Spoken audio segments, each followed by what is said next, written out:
ඉතින් සුබ දවසක්. අද වීඩියෝ එක මම ඔයාලත් එක්ක පුංචි කතාවක් කියන්න තමයි ලෑස්ති වෙන්නේ. 2024 දී අවුට් වෙච්ච ගාෆීල්ඩ් මූවි කියන ෆිල්ම් එක අනිවාර්යයෙන්ම ඔයාලා බලලා ඇති. බැලුවත් අදහස් ප්‍රශ්නයක් නැහැ. මේ වීඩියෝ එකෙන් මම කියන්න යන්නේ ඒ ගාෆීල්ඩ් මූවි එකෙන් ගත්ත පොඩි ක්ලිප් එක එකතු කරලා හදාගත්ත කතාවක් ගැන. චූටි පුතා මට සමා වෙන්න. සමා වෙන්නේ මොකටද? මේකට හරි මොකක්ද? තාත්තේ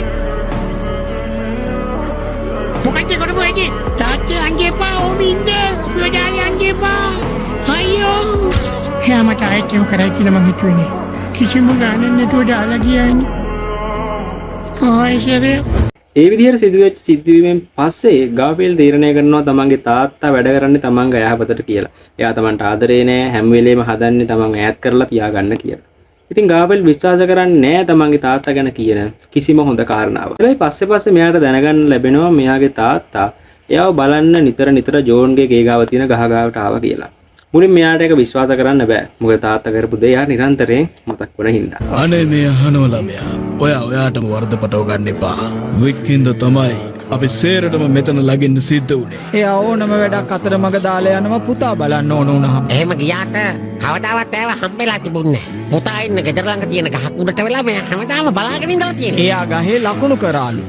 එයා එතනට ගිය හැම දවසක්ම. අනේ නිකන් ඉන්නක බොරුවක් අනේ. හැබැයි වෙන දවසක් ගාෆීල්ඩ් මේ කියන කතා ගොඩක් අහපු හින්දාම මෙයා ඒ ගහ ගාවට යනවා. එයාලා කියපු විදිහට මේ ගහේ Taman දිහා බලාගෙන හිටපුව වාර ගණනට ඉරි ඇඳලා තියෙන්න ඕනේ. ඒත් එහෙම ඉරි නෑ. කොයි මුකුත් නෑනේ. ඒකත් බොරුවක්. ඒත් නෑ. ගාෆීල්ඩ් දකිනවා ඒ ඉරි ටික.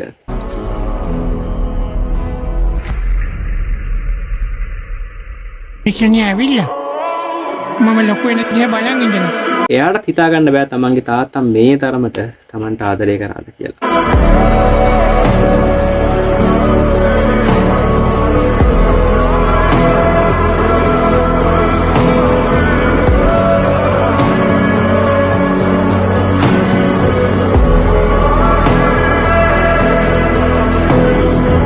ඉතින් සමහර විට ඔයා අකමැති ගොඩාක් තීරණ ඔයා වෙනුවෙන් ඔයාගේම දෙමාපියෝ ගන්නවා. විශ්වාස කරන්න ඔයාගේ දෙමාපියෝ හැම දෙයක්ම කරන්නේ ඔයාගේ හොඳ වෙනුවෙන්. ඉතින් අතට ගිහිල්ලා එන්නම්.